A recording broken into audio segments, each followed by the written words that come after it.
Okay, we're back on the show here, and we've got Linda Pinizzotto here joining us, president and founder of the Condo Owners Association of Ontario. And you pronounced the name correctly. That's beautiful. That's because, you know, I'm a big Vancouver Canucks fan, and of course her son Steve plays for the Canucks. Right, Linda? Yeah, it's fabulous. It's been a lot of years of hockey. Yeah, well, at least... Hockey mom, I guess. We're just waiting for the strike to get over so we can get back watching the Tube again. Okay. So you watch them all the time? Oh, pretty much, yeah. Wow. All the time, whenever we can. All it's right. great. Wow. Yeah, it's Well, awesome. that's what we're talking about today, so we better get to business. Although I know you were involved in junior hockey, right? Yes, actually, I used to run showcase tournaments to help kids get drafted and got listed in the master schedule of the NHL. And it was called P3 Sports Entertainment. And you were the first female general manager in junior hockey. That is so yeah. amazing. It was great. It was really great. And, you know, it was a time to sort of move forward. I actually left the scene in 2000 and I got involved in political action for the real estate boards in the government relations. So I'm actually the chair for government relations in the real estate boards, working with Mississauga, Toronto, Ontario Real Estate Board and Canadian Real Estate Boards. Well, clearly you have a very fiery personality, which I guess helps in any area. Well, you know, I think that what's really important is that if there's really important issues out there, and condominiums is a massive important issue. Massive. It is now, boy. It affects 1.25 million people across the province of Ontario, and you know. It's, well, that's kind of what we're here to talk about too. I just want to introduce our other guests too. We have Fabulous. David Dayan here as well, and Merg Kong, who are both members of both condo owners and both members of the Condo Owners Association and volunteers with the organization as well. And some exciting news because the Condo Owners Association, the Condo Act is up for review. Yes. And you guys have been invited to participate in the dialogue about the direction that the new Condo Act should go in Ontario, right? Yes. Yeah. Yeah. That was huge. That was huge. That's been like 2 years, 9 months of bang. constant. And the ministry's been wonderful. They opened the door, and we are a stakeholder on the round table. There's only 12 individuals that are involved on behalf of their groups. 3 are relating to helping condo owners. The rest are more service-related, condo lawyers, builders, developers, property management firms, but we're there for the condo owners. Wow. Okay. And that's truly a distinction that you really need to make for her, because everybody else is sort of a corporate stakeholder, where she is more for the people, and I think that's a very, very important distinction. Shouldn't there be more like you know, for the people on? It doesn't make sense to me. Well, it's especially when we talk about, because we had you on the show a while back, about some of the issues that the whole condo industry and the people who live in condos in Ontario, which is a condo crazy jurisdiction. Yeah, for sure. So what's the, I mean, there's so many more people living in condos. It's a growing sector. You know, let's talk about what some of the issues are and why the government is bringing the bill up for review, or the act up for review, and some of the things you're going to try to bring to the table. Right. Well, you know, the biggest thing is, I should mention too, we launched coatoronto.com, which was a big one, so don't forget that. The biggest problem is governance. We have an act that has absolutely no governance whatsoever. So we have, if you think this way, we have a traffic act. If you're speeding, the Traffic Act will endorse whether you get fined. We have Accessibility Act, same thing. Health and Safety Act, same thing. Right. But we have a Condo Act that allows the Board of Directors to go do whatever they want, make their own rules, change their bylaws, stop people from getting the paperwork of the corporation. They can literally intimidate you to death, and nowhere along the way will you be able to have the Condo Act stand up for your rights. So because it's not governance. So you're saying the boards, the condo boards, are kind of bullying the condo owners. 100%. Right? Now, David, do you have, I mean, I know you guys have your own stories here. David, do you want to just tell your story about Sure. I mean, your personal experience? I won't bog us down in like the minutiae of the details, but essentially, it's really important what Linda's doing for, I think, Torontonians and hopefully all of Canada, and maybe North America one day, who knows, right? Absolutely. Absolutely. Yeah. So, because we were talking about that last time. We're headed there. That there's Canada. no jurisdiction that's got the condo thing correct, right? So Problems everywhere. You guys are helping to blaze a trail here, hopefully for all condo owners. I mean, you've heard in the media with scams and frauds happening everywhere, and it's just, that's the tip of the iceberg, really, because I mean, that happens sometimes, not all the time, but in a few cases. But what about the smaller times when it's individual owners who are just seeking remedy for something small, and they go and they approach their property manager, who they pay every month diligently, and then they just get rebuffed. They get sent away, and they ask you to write a letter. You write a letter, they ignore it. Then you just ask to speak to your board.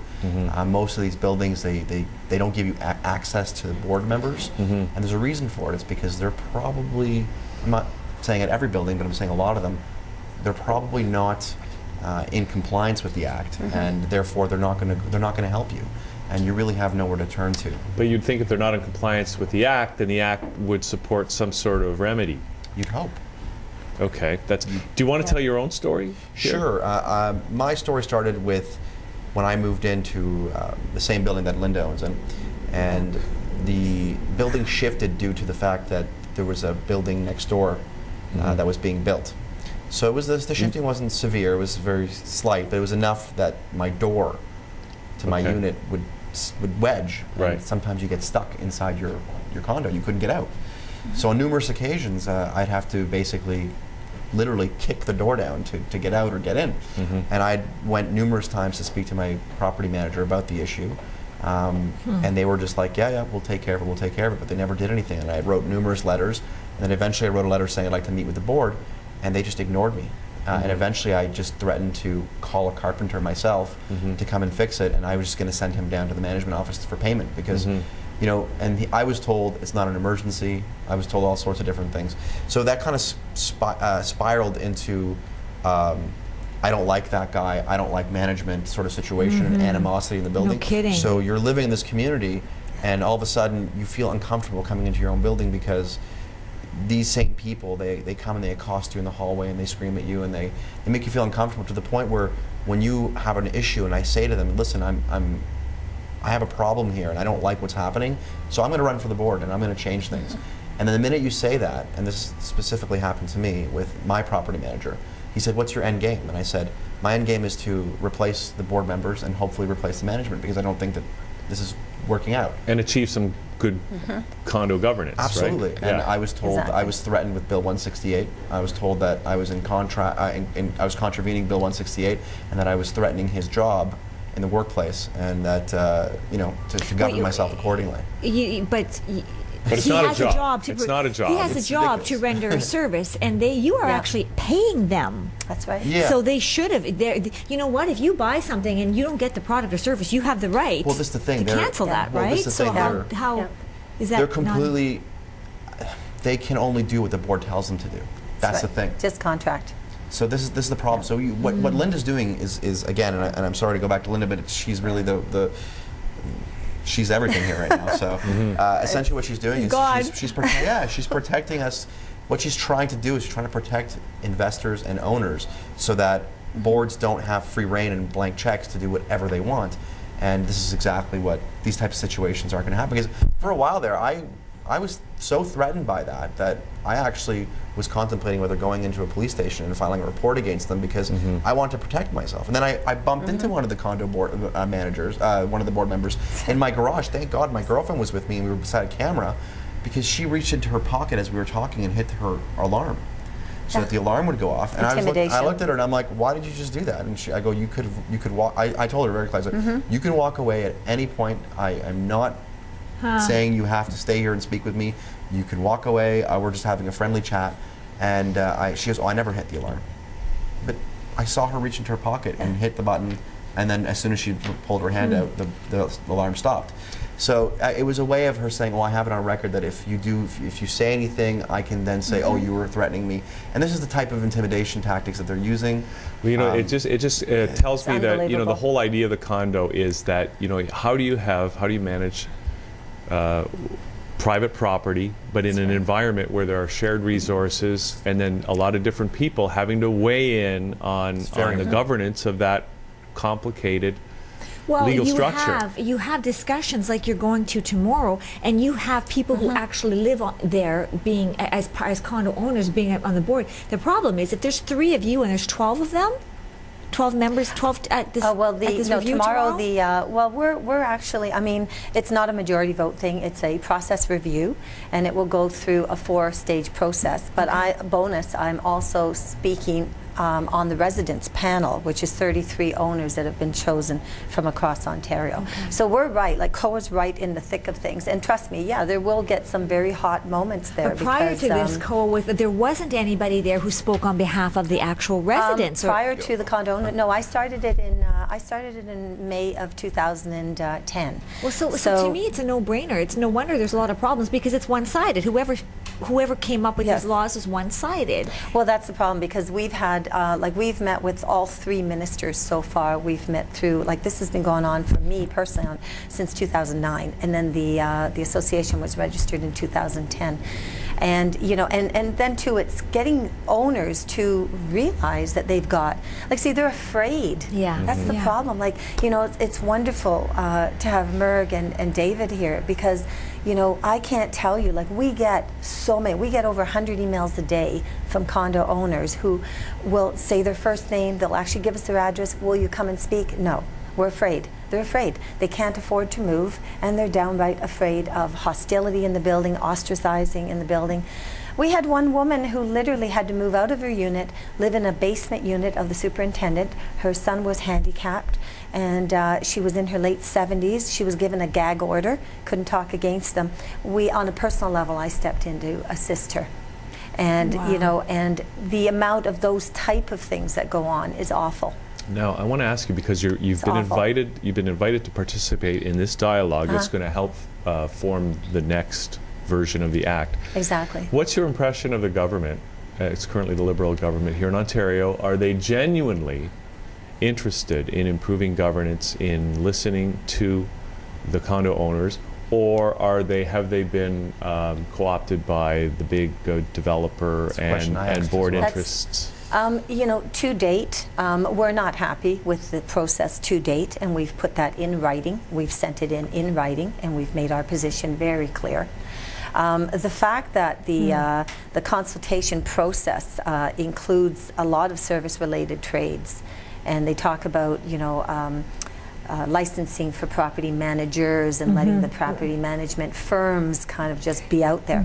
And there's a difference as well between what COA can help when you relate to new construction condominiums and that part of the Condo Act versus condominiums that are 10 years old, condominiums versus 20 years old.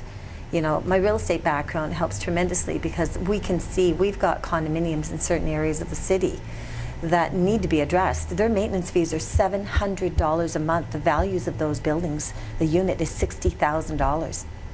60,000. So we got slum condos out there. When you look at that, the picture, we Yeah. need what we don't have in the process. Okay, what we don't have in the process is anybody in the accounting world, and COA is going to be approaching because one of our directors is actually an ex-vice chair of an extremely large, prominent accounting firm, because we need that accounting background to take a look at reserve funds. Can we design a government bond to try to help buildings with interest rates and so on. So they're going to find out tomorrow that it's actually a lot more intricate than just filling up the entire room with people that are geared towards property management firms and service-related That firms. doesn't even seem democratic to and me. condominium. No, to be fair, the government, I think Linda's absolutely 1,000% right. But at the same time, I'm hopeful that the government's doing this to sort of see. I mean, you can't implement any process in a democratic society, in a society such as ours, just blindly without figuring out how you're going to pay for it. So hopefully there could be, like you said, levises, levies, whatever they have to figure out. Yeah, they're not I'm all there. for it. They're not there, but certainly in particular, which is wonderful, and the government could make money, which we're putting on the table, is the RICO. Every real estate agent is under the Real Estate Council of Ontario. Why can't property managers be under a council where they have to pay Absolutely. fees Absolutely. and property Wait a management second, why firms? is the government having to make But that's money off the another- condos to begin with? This Well, is they're not. supposed to be The government. It's to- about that part of it. It's not about making money from the condos. It's making money for the licensing of property management companies who are under contract with the condo building. So think of a condo building. God. A condo building is paying anywhere from $70,000 to $100,000, even $200,000 if it's shared, like if there's 2 or 3 buildings. And that's what the contract is for property management services to come in and run the operations of the building. That's a huge contract. Now, those property managers, even though they know the board, it's like what David talked about. That property manager, he knows what he should be suggesting, what he shouldn't, because he should be in compliance to the Condo They're Act. there to protect, to do that. They're But there they're to not. steer the board in the right direction. They're the experts. They're the ones that have the knowledge, and the board of directors have more of an interest in the building because they represent the body of the people in the building. In a sense, they Supposed hire the to. contractor You got it. to do the To steer them. to operate it. Right, but if the board of directors don't have any knowledge because the infrastructure of the Condominium Act doesn't force them to go and maybe take a course, Yeah. learn something, they depend on the property manager. The property manager doesn't want to lose his contract, so it doesn't affect him if he sees or even suggests that the board should do things in non-compliance to the Act. Plus, he's maybe not thinking long term. The It's, condo board needs to course. think long term, and he may be just looking He wants his short-term. contract. He's Yeah. looking long term Yeah. to keep his contract, and to keep his contract means that, you know, they should be doing what the board says, kind of, sort of. But then you can go one step further, and you can say, okay, fine, the condo board of directors will go to the lawyers now, and they'll check with the lawyers to see whether or not what they're doing is right. Like, in other words, I just received a letter. The same building, I have requested documents of the corporation, which is actually part 50 of the Condo Act, 55 of the Condo Act, Section Section 55 of the Condo Act, Section 4, states right on it that I have access to those. I have been requesting since June. I've hired 2 different lawyers since June. Now, how much is this costing you personally, Linda? That's the thing. Yeah, well, right? that's exactly the thing. You're 100% right. It's costing me a substantial amount of Not money. just emotionally as well. And right? Yes. and the interesting part about it is, another- if this can happen to me, with all the knowledge I have, the little guy that owns a condo out there is Or the done. 70-year-old They're senior. done. Yeah, they're- Exactly. it's That's a- the scary thing. It's exactly right. Or the new immigrant who just spent 6 years saving all their money so they could finally have a home, and then they, Well, it sounds like And one that- of these directors is actually a lawyer. And this is the interesting part of it. Those same directors sued the corporation to get on the board indirectly. And nobody They knows that. Talk created about forcing your way in. Yes, they created a special meeting that had nothing but lies in it to create a negative impact in the building. And the negative impact, what they can do is they manipulated the Condo Act in order for them to get on the board by creating a haze of mistrust of the present board in the building, which forced this huge atmosphere that's going on in there now. This is the thing. There's a it's couple of awful. great things about what Linda's doing right now. One is, I was talking to another member in my building who was also running for the board, and I asked her, I said, you know, what do you think about what Linda's doing right now for everybody here? And she said, oh, you know, her I can't remember which were her words exactly. I won't even say them because I don't want to misquote her, but essentially it wasn't nice. And I said, you know, you don't even know her. I said, obviously you don't know her, because if you knew what she was doing for not just us, but all of Ontario, and all the residents in Ontario who live in a condo, you wouldn't say that. And she just said, you know, when you buy a condo, your lawyer does if they do their due diligence, they'll look at the status certificate, and you'll know whether to buy in that building or not. I just thought that was the most ridiculous thing I've ever heard. I'm like, it was just she was so poorly informed on the process, because you could be buying into a building, such as the one that I bought into, where there's just nothing but problems with the board of directors, and it's a huge issue. That and the fact And there's that no way you can't It know never- that on the paper well, it never when you're had going the to problem. buy a this unit. is Yeah, this that is the building, important I thing. actually was the president for 5.5 years in that building, and I saved that building $300,000 in warranties just because of my connections with the builders and the developers and everything. And unfortunately, I actually resigned because I cannot party myself to these 2 people that are that kind of personality. I don't want anything to do with them. But what we're trying to do is, it's wonderful, because every time that you have more of these instances coming forward, it builds more and more of a case. And you know, there's no question that on a personal level, by the way, these same 2 people sued another corporation as well which was an adjoining corporation to the one that they used to be on the board, like it was a sister building. But I think that So- good governance ultimately means that you don't Fix the have a problem. lot We of can't have- lawsuits because yeah. it's just too much money wasted, too much Absolutely. time. Well, and that affects the unit owners as well. Absolutely. I mean, lawyer Yes. fees, that's ridiculous. It should be There's no point to it it. should be an open. It should be a No. feeling of a community. It should be a feeling open. And too many times you have these buildings that they're closed. You cannot share information. They don't want to put up a website where owners can talk to other owners. They don't want this. They want the opposite. Yes. And you have to ask yourself why. Like, why is that happening? Yes, yes. And we don't It's know gotta why. Be transparent. If there's no transparency, there's. Well, that's how they got on the board. Suspicion. They got on the board because they made the suggestion there was no transparency, and the first thing they did was shut down the entire website. Just like Harper. They shut down. Yeah. It should be a film. Well, you know what? It really is very political. It really is. There's a lot of similarities. You know? Quite frankly. Yeah. It's on a micro level, but absolutely, I think politics is politics, right? So. You So- got to remember one really key thing, and and Merg can actually fill in, is that you think of this as an $80 million building, right? You have a $1.5 million budget. You're depending on 3 or 5 board members to represent your corporation.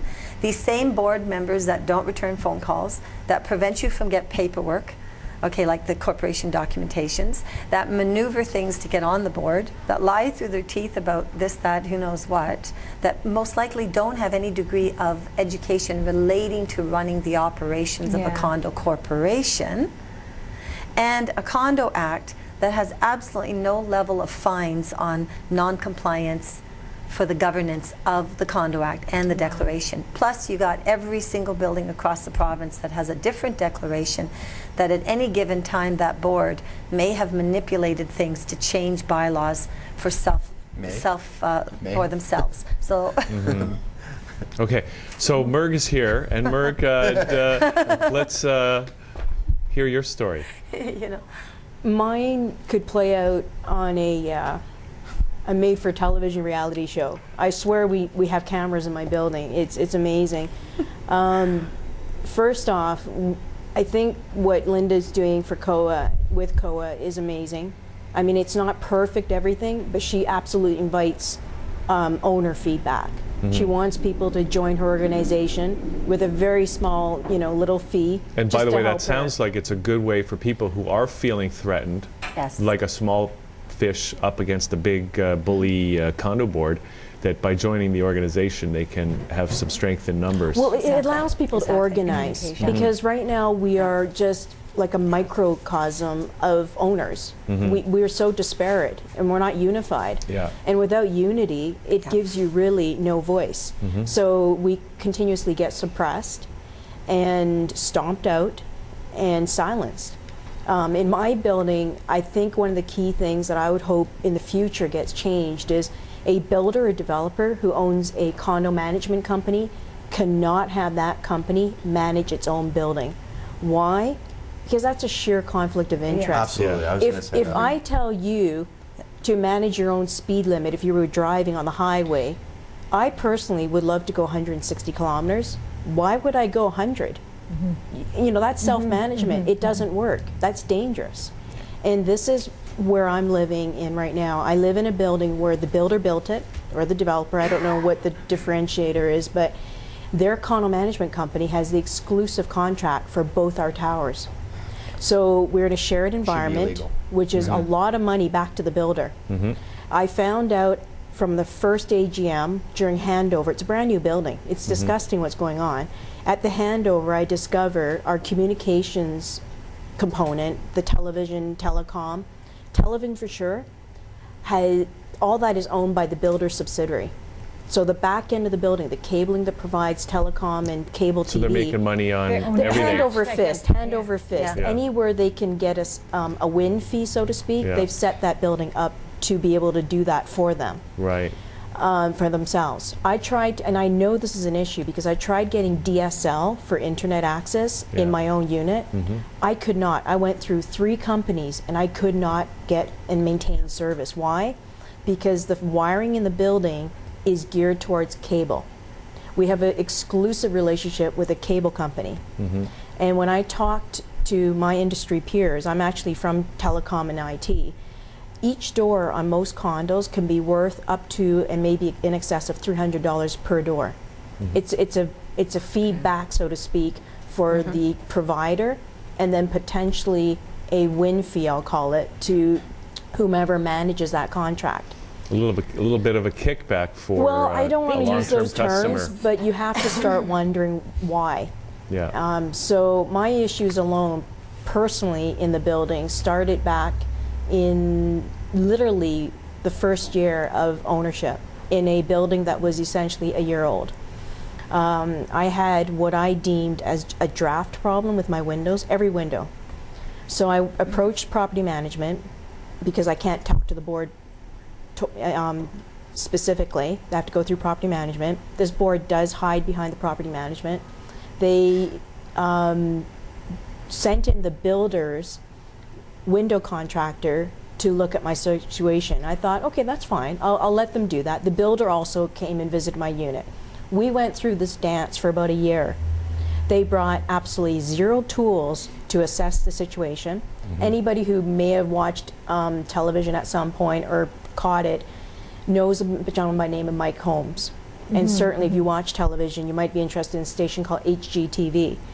And people like Mike Holmes, these celebrity contractors, as I call them, have taught owners, homeowners, how to properly assess their own problems.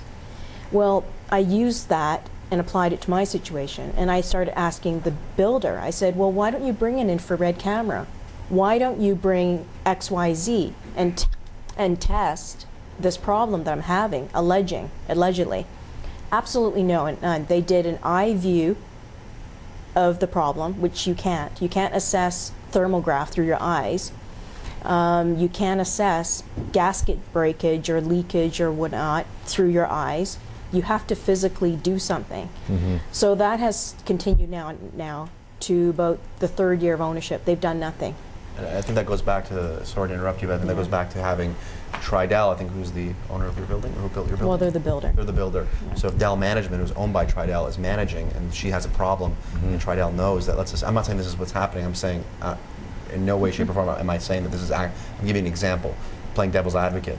So if there's a little problem, but maybe Tridel knows that it's going to be an $800,000 problem or a $300,000 problem to fix, then it's in their interest not to do exactly what To they're doing find to her. out what it is, because Well, then they might have to do I it for you. They have to suspect pay for I'm it. not the only one with this issue, but because we have what these folks have called a closed environment, there is no sharing of info, and because I didn't say it, he said it. I suspect there is a conflict where Dell has no desire to truly investigate. Well, I'm gonna It's okay. step in on new construction, because that's why, like earlier, I mentioned, the difference between the different levels. On new construction, the carry-on warranty takes over in two aspects. The carry-on warranty, which is under the New Home Warranty Act, okay, it falls under 1 to 2 years as far as the units are concerned. Okay, so Merg or anybody else that buys a condominium would have the 1 to 2 years. However, the 1 to 2 years is also equivalent for the $80 million building. So if you think of someone who's gone out and bought even a house, say a small detached or a small semi or something, their warranty program will be 1 to 2 years as well. Okay. Now, during the process of a new condominium corporation, when you go between the time that you have what's called as occupancy until when you can actually take ownership of the building. So in other words, if you buy a building that's, say, 20 stories high, and you bought on the 5th floor, you have to take occupancy on the 5th floor, but you don't take ownership because you can't get your mortgages and your ownership set up until the whole building is occupied. Right. So the builder actually has about maybe a 5-month or 6-month or 7-month period, believe it or not, where they collect rent. Call it occupancy all you want, it's rent. So you are forced. You are forced to take occupancy ownership. So you don't own it. You can't sell it. You can't lease it. You can't do anything to it It's because in their you best don't own interest it to in take as much title. time as they need to finish that building up. Well, they then, have isn't to it? then finish. Well, they kind of want their money out of it, but what happens is that they then have to finish the other 15 floors before all. They knock on your door and say, "Oh, Meanwhile, by the they're way," getting paid though. They get paid during the whole process. So they can take Now, their sweet time. They could. And so then, but finally, when they get to the 25th floor, okay, you at that time have to notify your mortgage company and everything, because now registration goes down, the actual closing takes place. Well, now why am I mentioning this? That when that closing takes place, during that process from occupancy during the construction phase, that property management company in that building then wants to ratify the contract to stay on. So the new board of directors, how do they come on? They come on under something called a turnover meeting.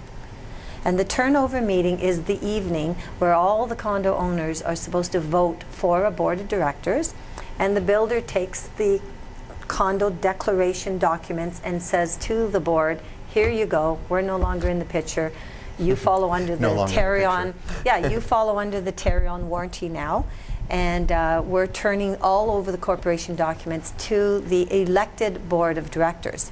Now, the elected board of directors, they have all these contracts in place. They have contracts in place for cleaners, because don't forget, there was a period of time there with the occupancy. So they have to go on with these existing contracts. They don't have to, but if they don't have any knowledge, and they have absolutely no knowledge, they're just going to say yes. You got it. They're going to ratify the contracts with the existing companies that are already Shouldn't in there with the be builder. a probation period or something? Well, there should be knowledgeable directors, but the Condo Act does not stipulate any education of any sort for directors. That sounds like an absolute must for the new act. Do you see what I mean? Yeah. So what happens is that all these contracts, whether they're the window washers, whether or not they're the underground cleaning washers, whether they're the the people that are maintaining the elevators, whether or not it's property management contracts, security contracts, whatever the contracts are, those contracts are ratified. Is there a conflict of interest if it happens to be a company that's pretty much on a contract with that builder during that course, whether they're affiliated, whether and Tridel that has should Dell. be also changed as well. Well, There should absolutely. it should be independent. Well, there's actually even a bigger It problem. keeps the door open, but then then what happens is some of those companies also have real estate companies, and they also have Dell suites, like suite rental companies that they keep in. So the declaration, I hate to tell you, the declaration that's put out for the new construction, one builder, his lawyer writes this declaration, another builder writes that one, another builder writes that one. There's all the different, condominium units or buildings across the province of Ontario. Potentially every declaration is different. There's no need for that. You need to have one declaration that is specific to all the buildings, and then just have some small internal bylaws. That makes sense. Because right now, what's happening is builders are doing whatever they want. They're putting together declarations that are hurting the hotel and restaurant industry. But where I was going with the Tarion is that, so Merg's problem on an internal, but then you've got a huge amount of building problems that if the board is not savvy and they do not exercise their rights on warranty, those problems don't show up in the first and second year. They show up in the fourth year, the fifth year. By then you're out of your warranty. And the biggest issue with my situation is that if they are keeping it secret for other complaints that are similar to mine and suppressing them, they don't understand, or maybe they do, that by the 7th year, when we can't even submit a major structural defect to Tarion warranty, This is something that Linda did for our we building. are in trouble, and we have But a if situation. you have this documented, can't it go retroactive? No, just like legal law, civil suits, you have about a year, their filing periods, and those are ironically upheld. No. And in my situation, here's the irony.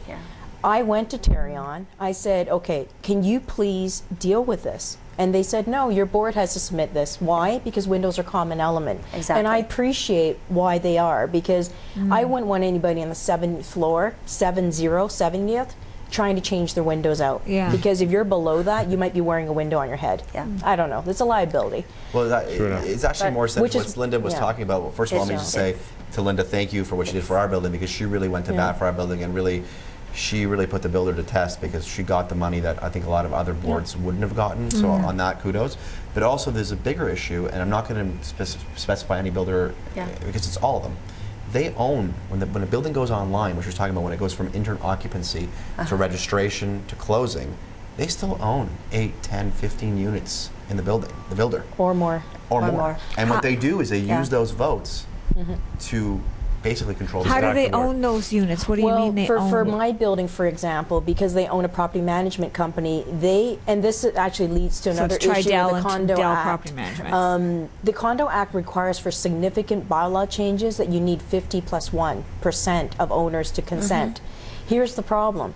When we don't even know who owns what in the building, and it is potentially, say, a 30% ownership, quasi-ownership, builder-controlled ownership, You don't we're know. in trouble because already add now absent owners, investor owners. So now how are you out of a building of 300 plus units, Yes, and they're getting bigger, as we all know, downtown, just Yes. look. Yeah. How do you know how you're going to meet that 200 plus unit threshold? You're not going to. Why? Because the builder will never disclose the operating Ontario number, who that is. It could be their cousin Joe, Auntie Susie, but that obviously is a controlling vote. And then all the many commercial times it's, and many times it's units. the contractor. What'll Yeah. happen is the builder needs Yeah. 3, 4, 5 more units to be sold. Yeah. In order to go and start constructions, what they'll do is they'll approach a company, a plumbing company, and say, listen, you want the contract to do the plumbing? Buy a unit in the building. Sure. And then the thing is, So- as an individual owner in what is supposed to be a democratic environment, It's if you've not. got It's not. one It's not block close. of votes that is Are secured. can swing the board kind of Exactly. the way they want. Here's a really ideal one, because this is what prompted me way back in 2002 when I started seeing all the problems come down. You have a director, a gentleman who became a director. He buys a main floor live-work unit, okay? Okay, yeah. Now, this is beautiful. Okay, now, main floor live-work means it's residential. You can live there, maybe have a small office. So you have a door that leads to Wellington or Blue Jays or wherever they lead to, or King Street. or commercial street. A commercial street, okay? Now, the interesting part about this is that it's not a commercial property. It's residential. The maintenance fees are dictated to be on a residential platform. The construction of it was residential. But best of all is that the declaration states that there's only 4 ways that you can use it. You could use it as an art studio, as a home office, and whatever. So this gentleman decides that, no, he wants the commercial space to run a full-scale mortgage and real estate office, so he buys it, gets himself on the board of directors, okay? And then he uses it for complete commercial purposes. And then on top of it, he only pays $2,000 a year in taxes. MPAC on commercial A properties. residential You got rate, it, yeah. residential rate. On a commercial He was so use. bold, he even tried to register and did register with the BIA, the Business Improvement of the Neighborhood. Now we'll go one step further. While this is all going on, okay, the main floor units were supposed to be sub-metered so they could pay their gas and their hydro. Well, guess what? Surprisingly, they never got sub-metered. That main floor unit got free gas and hydro that all the rest of the owners in the building paid from 2001 until 2010. 9 years. Now, 9 years he got that, knowing, but he's still on the board. So then, now the board finally realized it about a year and a half ago, and now they made a decision, okay, I guess we should go and sub-meter these things. So they did. They charged $17,000 to do the sub-metering, and they didn't make the main floor unit owner responsible for it. They made the entire building responsible to pay their portion of the $17,000. Okay, plus they've never charged back the unit owners, and this is the director on the board. Okay, so it's obviously a lot of problems with the whole industry, and condo owner individuals Wow. sound like they would be wise Makes to me just join. want to rent. So anyone The who's watching this organization. should join the COA immediately. or Absolutely. just rent, for God's sake. It really the it almost value- makes you. Yeah. Yeah, no, because to be Renting's honest not with going to you, be a solution either. yeah, we No, like I know, we but- have to. One thing I want to leave is that we have to. I mean, we endorse, like we all endorse home ownership, because it's really important to get in there and own something, Build and, equity. and build equity, For your and future. so on. And unfortunately, it puts you in a situation, as especially first-time home buyers, and the way the values have gone, it makes it very hard for people to not start out their home ownership in condominiums. Yeah. Well, you see? good So- governance means that Yeah. your value as a condo owner is going to continue to appreciate properly. Bad governance means that it could crash precipitously. And compare that, That those affects everything. significant values, with how much is it to join the $10 a year. $10 a year for the $10 a Condo year, Owners that's it, Association? $10 a Every year. owner should join. Yeah. Now, and what's the You know- website for COA? It's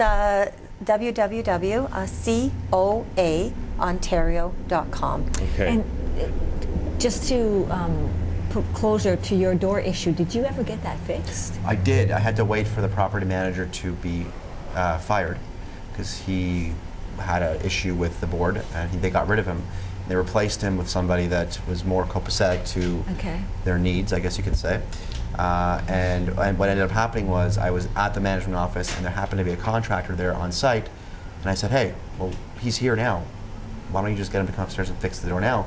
And the contractor was like, yeah, sure. He's like, I can go look at it. And they were kind of like, oh, we got to get approval. And I'm like, approval? Like, I've been sending you letters for 6 months. I get trapped in my unit like regularly. This is ridiculous. And that's when the guy just went upstairs and he just fixed it for me. He didn't charge Like 5 minutes? He didn't charge the building after anything. months. Unbelievable. Well, at Nice. least that's a happy story. And I have one more suggestion. Yes. All you have to do is bring your son, now that he's on strike, the hockey player with the stick, and away we go. That would be great. That's the kind of governance they will understand. Now, you guys are going to be involved in these sessions to look at the Yes. act, and I don't know if this is true, Linda. You can correct me if I'm wrong, but condo owners all over Ontario, I suspect, can get in touch with you now, absolutely. and then while you're giving feedback to the government, they can give feedback to you, and you can carry their message I would love, to the government. thank you so much, because I think that right now, if all the owners out there having problems, all of them, please write down your problem, even if you don't want to disclose your address, but send in your comments, like a because we're snitch going to line. literally, we are going to literally compile all of them. We're going to create a register now of all the buildings that are continuously having problems. So if you get if we get a register and we got like 8 different people in that building have all surface problems, then it's something that needs to be investigated. Okay. And I think what should happen with the act is, I think the government, if they're taking it seriously, and I hope they do, I mean, like I said, we all know that it's going to be kind of an uphill battle, unfortunately, but what should happen is when you go to buy a condo, your lawyer should see whether the building is COA registered or not. And Yes. if it is, then you know and you feel safe that that Yes, building has yes, had all yes. all the issues that have arisen have been taken care of properly and according to the act and in compliance with the act. Wow. That's right. And if it's not, then maybe it's something that you should not buy. Okay. And we actually allow registration for buildings as well. So if a good board, we just got one yesterday actually from Queens Quay, one of the buildings down there. So sometimes you've got some really great boards out there, and those great boards are in total compliance, and they care about their owners, And they're they not care afraid about about the being building. transparent. Yeah, and they're not afraid, and they're doing what they're supposed to do. So it's not always about bad boards. It's sometimes there's bad condo owners as well. So you guys But- could be rating the condos. Yes, and then that'll absolutely. play into the Wow. value of these buildings. The value of the buildings. And Oh, I can smell the money, yeah, Linda. so we got a call. We actually got a check yesterday from a condo corporation that said, "Hey, this is great. This is the name of our 5 board members. We're joining. Here you go. Come on, we're on board with you." Wow. So we offer that too. So we have condo owners at $10, and for a building, get this, $1 per unit owner. That's it, $1. So if it's 300 people in the building, $300, and the actual building. And so now if you're buying, and you hear that, yes, that building is actually involved with COA, great, fantastic. By the way, Then you this know it's building good. here that David is involved in, that I was, no, the board stays away from COA. They don't want anything to do So with that's COA. a red flag right there. Oh, absolutely. Well, you have to wonder Yeah. why. Yeah. Why? Yeah. It's Yeah. like it's Yeah. like not wanting to be part of a civil liberty Yeah. union. It's like And why? Merg, your building's not Well, involved with COA. my either. building, if I could, I think we're wrapping, but know. for my building, it has gotten to the point where, for me personally, they just issue me liens. Yeah, that's Believe right. it or not, I Just get am heading fines. towards a foreclosure potentially because I started with a window draft and just things escalated. Wow. So, Okay, I mean, guys. when So- you don't have a problem, you still want to be involved, I think, is what COA is saying. Yeah, So it prevents a problem from Good happening. luck. Absolutely. yeah. All right, so the first step for everybody out there, Yes. condo owners and buildings, is just go to the website, Thank you guys for coaontario.com. doing what you're doing on And, behalf of all and we condo have, owners. and look at the map of COA. We have different divisions all across Ontario You're that so we've already passionate, stabilized. so amazing. Absolutely. Now, Yeah. next is Prime Minister. My dad said, my late father said that many years ago. So I don't know. I think Just I want don't a do it life. like Harper. I want a life too. Okay, we're going to take a break. possible. We're going to be back after this. Thanks, guys, for doing this. And Thank you. we'll be back This with our is- next this is- guests right after this. Yeah, this is. Thank you. Thanks a really. lot. Okay.